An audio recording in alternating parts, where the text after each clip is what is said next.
I'm sure کہ پاکستان بہت جلد یہ کرائسس سے نکل کے انشاءاللہ. اور یہ بہت بڑی پاور بنے گا آپ کے انشاءاللہ. خیال میں تحریک انصاف کی کارکردگی کیسی ہے؟ دیکھیں کیونکہ آپ تو اس کا آپ کا ایک حصہ ہیں آپ. دیکھیں میں فیئر بات کروں گا آپ کے ساتھ. جی. تحریک انصاف جب ہم الیکشن کے اندر اسپیچز دے رہے تھے اور ہم بہت سارے ایجنڈاز کو بہت سارے پالیسیز کو ہم ڈسکس کرتے تھے, لیکن جب پی ٹی گورنمنٹ میں آئی تو سب سے پہلے ایک ہی معاملہ آ گیا, وہ معاملہ فائنینشیل کرائسس آف پاکستان تھا. ابھی ہوا یہ ہے کہ جو ہمارے جو ٹاپ پرائیورٹیز تھیں وہ ساری کی ساری اس فائنینشیل کرائسس کی وجہ سے پیچھے چلی گئیں, اور فائنینشیل کرائسس آف اکانومی جو پاکستان کا مین جو ہے وہ معاملہ اوپر آ گیا. اگر میں جنرل ڈسکشن کروں جن حالات میں پاکستان تحریک انصاف کو گورنمنٹ دی تھی اور جو حالات اس وقت اکانومی کے ہیں, تو میں کہہ سکتا ہوں ہم لوگوں نے بہت اچھا پلے کیا ہے. اور آپ دیکھیں پاکستان کی ایکسپورٹس کس طرف جا رہی ہیں اس وقت, حالانکہ کووڈ-19 کی پوزیشن پوری دنیا میں ہے اور یورپ اور امریکہ سب سے زیادہ افیکٹڈ ہے. اس کے باوجود ہماری ایکسپورٹس کمپیریٹیولی ہمارے جو نیبرنگ کنٹریز ہیں اس سے بہت بہتر ہے. بہت زیادہ ہے. اور ہمارے پاس پہلے ہم لوگ امپورٹ کے اندر لاس کر رہے تھے, وہ ہمارا لاس بھی سرپلس کے اندر کور ہو گیا اور ہماری ایکسپورٹس گریجولی اپورڈ ٹرینڈ ہے. تو یہ تو ہمارا ایک سیگمنٹ ہے جس کو ہم نے بہت اچھے طریقے سے کور کیا. لیکن جو ہم لوگ جن چیزوں پہ کام نہیں کر سکے, میں یہ سمجھتا ہوں جن کے اوپر کام ہونا چاہیے تھا. ہماری نمبر 1 ایجوکیشن پالیسی, وہ ہماری ابھی ہینگنگ ان دا مڈل ہے. آئی ہوپ کہ وہ ہم لوگ ود ان دس پیریڈ ہم وہ ان 5 سال کے پیریڈ کے اندر ہم کام کر رہے ہیں. نمبر 2 ہماری جو لا اینڈ آرڈر کی پالیسی تھی کہ پولیس ریفارم ہم نے کرنی تھی, وہ ہماری پینڈنگ چل رہی ہیں. نمبر 3 ہمارا پی ٹی اے کا مقصد پاکستان تحریک انصاف ہے. انصاف کے حوالے سے ہم لوگ وہ کام نہیں کر پا رہے جو ہمیں کرنا چاہیے تھا. ہمارے پاس جو کامن مین ہے اس کو انصاف لینے کے لیے بہت ہرڈلز ہیں, اور ہماری ساری کی ساری بیوروکریسی کہہ لیں, میجورٹی بیوروکریسی جو ہے وہ ہرڈلز جنریٹ کر رہی ہے. تو آئی بلیو کہ یہ ساری چیزیں by the time settle down ہو جائیں گی اور ایک ایک کر کے ٹھیک ہوں گی. اب ہم یکدم تو ایک سارے کو یکدم نہیں شروع کر سکتے, اور میرا خیال ہے کچھ ٹائم لگے گا. لیکن وہی بات پھر آگے کہ بہت کچھ بہتر ہو رہا ہے لیکن وہ بھی سامنے نہیں آ رہا. سب سے امپورٹنٹ جو چیز پی ٹی اے نے کی ہے, جس کے اوپر میں یہ نمبر اکانومی کے بعد دوسرا جو معاملہ ہے وہ ہے ہیلتھ ریفارمز. ہیلتھ کے اندر یہ ہے کہ آپ یہ دیکھیں کہ جو ہیلتھ کارڈ ایشو کر رہے ہیں اور وہ 7 لاکھ روپے کا ہیلتھ کارڈ ہے. کسی بھی غریب آدمی کے پاس ایک انشورنس پالیسی کہہ لیں آپ کہ اگر بیمار ہو جاتا ہے تو وہ جا کے 7 لاکھ روپے میں اپنا کسی بھی ہاسپٹل میں اپنا علاج کروا سکتا ہے. بالکل. اور جو ایجنڈا ہے پی ٹی اے کا وہ یہ ہے کہ انشاءاللہ جب 2023 سے پہلے الیکشن سے بیفور الیکشن پورے پاکستان میں ہم لوگ ہر بندے کو, جس طرح کہ ہمارے ویلفیئر اسٹیٹس میں ہوتا ہے کہ ہر بندے کے پاس ایک کارڈ ہے, اپنا ہیلتھ کارڈ ہے یا انشورنس پالیسی ہے, وہ جا کے اپنا ہاسپٹل میں علاج کرواتا ہے, تو انشاءاللہ یہ ہیلتھ کارڈ جو ہر بندے کو مل جائے گا. اور یہ بہت بڑی اچیومنٹ ہے. بہت بڑی اچیومنٹ ہے. آپ کے حلقے کے مسائل؟ میرا حلقہ آپ کہہ لیں کہ اس کو 2 حصوں میں ڈیوائڈ کر لیں. جی. پی پی 112 ہم لوگ اس کو 2 حصوں میں ڈیوائڈ کریں. ایک ایریا جو ہے وہ کافی, اب یہ تو نہیں کہہ سکتے اوور ڈیولپڈ ہے, لیکن اسٹل اس بریدنگ ویری ویل, ہیلدی ہے. اور آدھا ایریا جو ہے وہ بیچارہ بہت انڈر ڈیولپڈ ہے. تو حلقہ جو ہے اس کے اندر ایجوکیشن بھی نہیں ہے, آدھے ایریا میں بہت کم ہے, لٹریسی ریٹ کم ہے, وہاں پہ لیبر کلاس ہے, وہاں پہ سیوریج کے مسائل ہیں, روڈز نہیں ہیں, گیس کے پرابلمز ہیں, لوگوں کے بیسک ضروریات پوری نہیں ہیں. تو آپ کو مشکل نہیں لگتا کہ اگر ان کی یہ پرابلمز ان کے سالو نہ ہوئے تو نیکسٹ ٹائم یہ مجھے بالکل بھی نہیں موقع دیں گے؟ مزے کی بات یہ ہے کہ جو انڈر ڈیولپڈ ایریا تھا ان لوگوں نے مجھے بہت کم ووٹ دیے ہیں. تو they are the cause of my loss. P P 112 میں جو میں الیکشن لوز کیا ہوں تو اسی ایریا سے لوز کیا ہوں. جو میرے اپنے ایریا جس ایریا میں پہلے آلریڈی کمپین کر رہا تھا تو ان لوگوں نے بہت پیار کیا مجھے, مطلب ان لوگوں نے انکریج بھی کیا اور ان لوگوں نے مجھے ووٹ بھی ٹکا کے دیے ہیں, اس میں کوئی شک والی بات نہیں. اچھا, جو دوسرا ایریا ہے, حالانکہ ہم لوگوں نے وہاں پہ الیکشن لوز کیا ہے اور ان لوگوں نے ہمیں ووٹ اتنے نہیں دیے جتنے ہم ایکسپیکٹ کر رہے تھے, لیکن جتنا ڈیولپمنٹ کا فنڈ ہے وہ سارا کا سارا اسی ایریا میں ہی جا رہا ہے. اس کے اندر ڈسکریمنیشن ہم لوگ یہ نہیں کر رہے کہ یار ان لوگوں نے ہمیں ووٹ نہیں دیا, یہ میٹر نہیں کرتا. میٹر یہ کرتا ہے کہ اگر ہمیں خدمت کا موقع مل رہا ہے تو ہم ڈیفینیٹلی عوام کی خدمت کریں گے. ہم لوگوں نے ان کی کنڈیشن دیکھتے ہوئے ابھی سارے کے سارے پروجیکٹس ہم نے انیشیٹ کیے ہوئے وہاں پہ, اور جب سے پی ٹی گورنمنٹ آئی ہے وہاں پہ کبھی کام رکا ہی نہیں ہے. کبھی سیوریج ہو رہا ہے, کبھی روڈز ہو رہے ہیں, کبھی لائٹس ہو رہی ہیں, اور یہ سارے کام وہاں پہ چل رہے ہیں. چیزیں جو ظاہری بات ہے وہ ان کو دکھائی دیں گی تو اکنالج کر رہے ہیں لوگ, جی اکنالج کر رہے ہیں. کل کا جلسہ آپ نے دیکھا, وہ سب جی, میں اکنالجمنٹ وہ دیکھ کے گیدرنگ دیکھ کے بڑی حیران ہوئی. اکنالجمنٹ تھی کہ یار یہ لوگ یہاں پہ کام کر رہے ہیں. اور سب سے امپورٹنٹ بات یہ ہے, شیخ خرم صاحب میرے ایم این ہیں اس ایریا میں میرے ساتھ جو ہیں, اور فنڈ ان کے پاس بھی آ رہا ہے, میرے پاس بھی آ رہا ہے. لیکن الحمدللہ جو سب سے بڑی اچیومنٹ میں کہہ سکتا ہوں اس پلیٹ فارم پہ آپ کے سامنے, کہ وہاں پہ 1 روپے کی بھی کرپشن نہیں ہے. ہمارے جو فنڈ ہے پریویسلی یہ ہوتا تھا کہ 10%, 15%, 20% کرپشن کی نظر ہو جاتا تھا. تو یہاں پہ میں انشور کرنا چاہ رہا ہوں اور آپ کو بتانا چاہ رہا ہوں اس انٹرویو کے توسط سے کہ 100% جو فنڈ ہے وہ حلقے پہ جا رہا ہے, 1 روپے کی کرپشن نہیں ہو رہی. اور وہ نظر آ رہا ہے, جیسے آپ کے حلقے میں آپ نے جو کل کی ہے کمپین, اس میں نظر آ رہا ہے لوگوں کا جو جوش و خروش ہے, وہ بتا رہا ہے کہ وہ آپ سے سیٹسفائیڈ ہیں. اور آنے والے وقت میں میرے خیال جو آپ کے پروجیکٹس ہیں ان پہ بھی کام ہو جائے گا. آپ کا کیا خیال ہے کہ انسان جو ہے وہ کن مرحلوں سے گزر کے اپنے مقام تک پہنچ پاتا ہے؟ محنت ضروری ہے یا سورسز ضروری ہیں, یا اس کو صرف اللہ کے بھروسے پہ اپنے چل پڑنا چاہیے اپنے جذبے کے ساتھ؟ جب آپ چلے تھے تو میرا خیال ہے کہ آپ نے جو سٹینڈ لیا اکیلے ہی لیے. دیکھیں بات یہ ہے کہ زندگی انسان کو نا گریجولی بہت کچھ سکھاتی ہے. جی, اور جب پہلے دن نکلتے ہیں آپ کی ریکوائرمنٹس کچھ اور ہوتی ہیں, اگلے دن اور ہوتی ہیں. ہر سال ایئر وائز آپ کی ریکوائرمنٹس آپ کی پرسنل چینج ہوتی رہتی ہیں. اور یہ زندگی ایک لرننگ پروسیس ہے, جی, اور یہ لرننگ پروسیس آپ کو مرتے دم تک کبھی ختم نہیں ہوتا. بالکل. جہاں تک مجھے یہ پرنسپل بڑے سمپل ہیں, یہ آپ نے اپنے اوپر لے کے آنا ہے تو چیزیں ساری صحیح ہو جاتی ہیں. آپ صحیح اور غلط کے اندر فرق کرنا سیکھ لیں کہ میں نے صحیح کرنا ہے, غلط نہیں کرنا. جب صحیح کرنا شروع کر دیں گے چیزیں ساری لائن اپ ہوتی جائے گی. اور یہ کمبینیشن ہے, سکسیس سٹوری جو بنتی ہے وہ کمبینیشن بنتا ہے. بالکل. اس کے اندر آپ کی نیت سب سے پہلے, اس کے بعد آپ کا ہارڈ ورک ہے. عدنان صاحب دیکھیں, یہ بھی تو ہے نا کہ آج آپ سے پوچھا گیا کہ کن سے آپ زیادہ انسپائر ہوئے, تو یہی سوال آج سے 10 سال نہ صحیح 20 سال 15 سال بعد اسی جگہ پہ کسی اور سے پوچھا جائے گا, تو ظاہری بات ہے اگر آپ نے کام کیا ہوگا تو اس میں آپ کا ہی نام ہوگا. I wish کہ ایسا ہو, انشاءاللہ میں ہوگا. کوشش کر رہا ہوں کہ اللہ کرے کہ آپ کا جذبہ جو ہے نا وہ دیکھ کے مجھے لگ رہا ہے کہ آنے والے وقت میں آپ ایک بہترین سیاستدان کے روپ میں ہمارے سامنے آئیں گے. تو لیکن یہ ہے کہ نوجوان جو ہمارے بچے ہیں ان کو آپ کیا پیغام دینا چاہیں گے؟ نوجوانوں کو میسج بڑا سمپل اور کلیئر ہے, لاؤڈ اینڈ کلیئر. ہمارے نوجوان شارٹ کٹ ڈھونڈتے ہیں ہر زندگی میں, ہر پہلو میں. کہتے ہیں یار ہم نے راتوں رات اگر امیر ہونا تو راتوں رات ہو جائے. تو دیر از نو شارٹ کٹ ان لائف. یہ ہالی ووڈ مووی, یہ بالی ووڈ مووی تو نہیں ہے, واقعی نہیں ہے. تو آپ کو محنت کرنی پڑتی ہے اور آپ کو اپنی اس محنت کو کنسسٹنٹ رکھنا پڑتا ہے. اور سب سے پہلے کمبینیشن بتا رہا تھا آپ کو میں, کمبینیشن یہ ہے کہ سب سے پہلے اپنی نیت آپ ٹھیک کریں کہ آپ نے یہ کرنا ہے کہ یار جو میں کچھ کر رہا ہوں, محنت جو کر رہا ہوں, کمٹمنٹ کے ساتھ ہونا, میں اس کا کسی کو نقصان نہیں دے رہا, دس از فار مائی گڈ اور جو میرے ارد گرد کے لوگ ہیں ان کے لیے. سیکنڈلی آپ اپنی فیلڈ سوچ سمجھ کے چوز کریں, اور جب چوز کر لیں اس کو ڈٹ جائیں.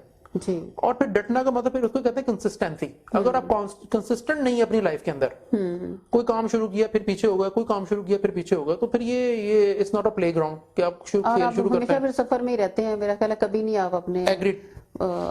اگر آپ دیکھیں ایک چھوٹی سی اگزامپل یہ ہے کہ آپ یہ فرق نہیں پڑتا کہ آپ کس سپیڈ پہ جا رہے ہیں. اگر آپ کی ڈائریکشن رائٹ ہے تو آپ کسی نہ کسی وقت پہ وہاں پہ پہنچیں گے ضرور. تو یہ میٹر ہے, میں اس چیز پہ بلیو کرتا ہوں. اچھا عدنان صاحب, کبھی ایسے بھی ہوتا ہے کہ آپ کسی بات سے ڈسکریج ہوئے, کسی نے آپ کو دکھی کر دیا, ایسے میں پھر کیا کرتے ہیں آپ؟ دیکھیں جب ایکسپیکٹیشنز آپ کسی لوگوں سے لگاتے ہیں تو پھر وہ آپ دکھی رہتے ہیں. آپ کی ان پٹ بڑی فیئر ہونی چاہیے. آپ کی اپنی ان پٹ یہ ہونی چاہیے کہ یار یہ میں ایز اے پولیٹیشین بات کر رہا ہوں, نمبر 1, یا کوئی بھی اچھا آپ کام کر رہے ہیں, تو ایکسپیکٹیشن آپ کی اللہ تعالیٰ کی ذات سے ہونی چاہیے. لوگوں سے ایکسپیکٹیشن نہ رکھیں, کیونکہ آپ لوگوں کے لیے کام نہیں کر رہے, آپ اللہ تعالیٰ کی ذات کو خوش کرنے کے لیے کام کر رہے ہیں. جب آپ کی یہ ہوگی, فیلنگز یہ ہوگی, تو میں یقین کرتا ہوں آپ کبھی ہرٹ نہیں ہوں گے. ہر بندہ اس وقت ہوتا ہے جب کہ ایکسپیکٹیشنز آپ لوگوں سے لگا لیتے ہیں. لیکن کچھ قریبی رشتہ دار ہوتے ہیں جو کہ آپ ایکسپیکٹ نہیں کرتے, لیکن وہ آپ کے دے اسٹینڈ اگینسٹ یو, پھر بات ایسی ہو جاتی ہے. اور یہ دس از ہاؤ اٹ گوز. جو آپ کے زیادہ قریب ہوتا ہے اور وہ ایکسپیکٹیشن پہ آپ کی ایکسپیکٹیشن سے اتنی ہی رہتا, اس سے اتنی زیادہ ہو جاتی ہیں. تو آپ کیا کرتے ہیں اپنے آپ کو اسٹرانگ بنانے کے لیے اندر سے؟ آپ کو پتہ ہے آج کی جنریشن جو ہے وہ بہت ساری جگہوں پہ تھوڑا سا وہ بار بار ہرٹ بھی ہوتی ہے، بار بار پھر وہ چھوٹی چھوٹی باتوں پہ ان کو جب چھوٹی چھوٹی سمجھ میں کہتی ہوں کہ ان کو ناکامیاں ملتی ہیں تو وہ دکھی ہو کے اپنا وہ جب ہوتا ہے نا مقصد اپنی چھوڑ دیتے ہیں.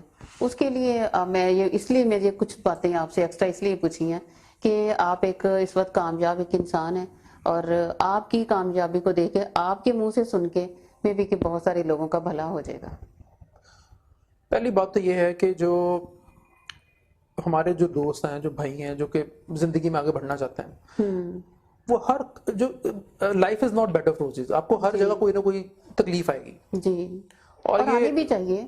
اگر نہیں آئے گی تو آپ اتنی ایزی لیں گے کہ آپ کبھی بھی اس میں محنت نہیں کر سکتے. ایسا ہی ہے. میں یہ سمجھتا ہوں کہ آپ کو جو چیز ڈرائیو کرتی ہے وہ آپ کی انر سیٹسفیکشن ہے. جی آپ کی ان پٹ اس کے اندر 100% ہو اور نیک نیتی کی بنا پہ. پھر فیصلے جو اللہ تعالیٰ کی ذات کرتی ہے، اس نے کیا آپ کے لیے بیسٹ چوز کیا ہے جی وہ اس کا فیصلے ہے، لیکن آپ کی ان پٹ 100% ہونی چاہیے کسی بھی کام کے لیے. جی اچھا، جو سیٹسفیکشن جو ہے وہ بندے کا ہر لیول ڈفرنٹ ہے. سیٹسفیکشن لیول کوئی بندہ جیسے کہہ لیں کہ مڈل کر کے سیٹسفائی ہے، کوئی پی ایچ ڈی کر کے سیٹسفائی نہیں ہے. بالکل. یہ ایک بندے کے اندر کی ایک تھرسٹ ہوتی ہے، ایک پیاس ہوتی ہے، اور وہ پیاس کبھی نہیں بجھنی چاہیے. کسی کی بجھ جاتی ہے، کسی کی نہیں بجھتی. جی یہ سیٹسفیکشن لیول ہے. تو میں یہ سمجھتا ہوں جو بندہ اللہ تعالیٰ کے زیادہ قریب ہے وہ انٹرنلی زیادہ سیٹسفائیڈ ہے. بالکل. اس کو دنیا کی چیزیں جو اتنی وہ میٹر نہیں کرتی اس کے لیے کہ لوگ کیا کہہ رہے ہیں، کیونکہ اس کا رابطہ اللہ آپ تعالیٰ کے پرواہ ساتھ. کرتے ہیں لوگوں کی؟ جب میں رائٹ پہ ہوں تو پھر میں پرواہ نہیں کرتا. اچھی بات ہے.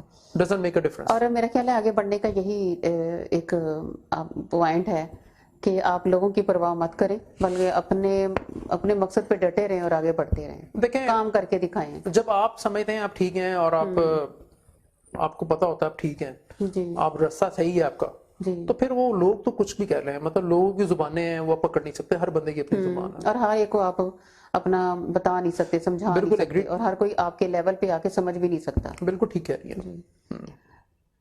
اور کوئی ایسی بات جو آپ ہمارے ساتھ شیئر کرنا چاہیں، مجھے خوشی ہوگی کیونکہ ایک نوجوان کی عادت جو ہے وہ ہمارے نوجوانوں کو زیادہ پرجوش رکھ سکتی ہے، زیادہ اپنے مقصد میں کھڑا رکھ سکتی ہے. میں دوستوں کو یہ بتانا چاہتا ہوں جو سن رہے ہیں جی کہ اسپیشلی میں پارٹی کے بارے میں بات کرنا چاہوں گا، ضرور، پاکستان ضرور. تحریک انصاف کے بارے میں. کیونکہ یہاں پہ ہم لوگ جب پاور میں آئے تھے تو لوگ ایکسپیکٹ کر رہے تھے کہ اوور نائٹ ساری چیزیں ٹھیک ہو جائیں گی. اوور نائٹ تو دیکھیں کچھ بھی نہیں صحیح ہوتا، کہیں بھی اب کہیں سے بھی شروع ایکسپیکٹیشن کر یہ تھی کہ اوور نائٹ چیزیں صحیح ہو جائیں گی. لیکن میں بتانا یہ چاہ رہا ہوں کچھ چیزیں ایسی ہوتی ہیں کہ اگر آپ نے کوئی بلڈنگ بنانی ہے نا اور اس کی جگہ پہلے ایک گڑھا کھدا ہوا ہے تو سب سے پہلے آپ کو گڑھا بند کرنا پڑتا ہے. ٹھیک ہے، اور اس کے بعد پھر بلڈنگ بننی شروع ہوتی ہے. تو یہ جو ہمارا پروسیس چل رہا ہے پی ٹی اے کا، یہ ریپیئرنگ پروسیس چل رہا ہے. یہ سمجھ لیں کہ ابھی ہم نے گڑھا بند کیا ہے، اس کے اوپر سٹرکچر کھڑا ہونا ہے اور یہ مضبوط سٹرکچر کھڑا ہو رہا ہے. اور یہ وہ سٹرکچر کھڑا ہو رہا ہے کہ جو کہ وہ بوروڈ ادھار کے پیسوں کا نہیں ہے. وہ سٹرکچر کھڑا کر رہے ہیں کہ جو کہ لانگ ٹرم ہوگا اور پاکستان کے لیے، آج کے دن کے لیے اور آئندہ نسلوں کے لیے بہتر ہوگا. اور آپ ہمارے لیے دعا بھی کریں اور ہماری نیک نیتی پہ شک نہ کریں. انشاءاللہ پاکستان تحریک انصاف اگر عمران خان ڈیلیور نہیں کر سکے گا تو میں آپ کو انشور کرتا ہوں یہاں پہ کوئی بھی ڈیلیور نہیں کر سکتا، کیونکہ اس کے اوپوننٹ دیکھیں کون ہے. سب کو پتا ہے، سب جانتے ہیں. اگر آپ کے جو جیسے میں نے کہا پالیٹکس کے لیے سب سے پہلی جو کوالیفیکیشن آپ کو ریکوائرڈ ہے، پری کوالیفیکیشن، وہ اونیسٹی ہے. اگر آپ اونیسٹ نہیں ہیں پاکستان کے ساتھ، اگر اونیسٹ آپ نہیں ہے پاکستان کے ساتھ، تو you don't deserve to be in power. آپ کو پاور میں ہونا نہیں چاہیے.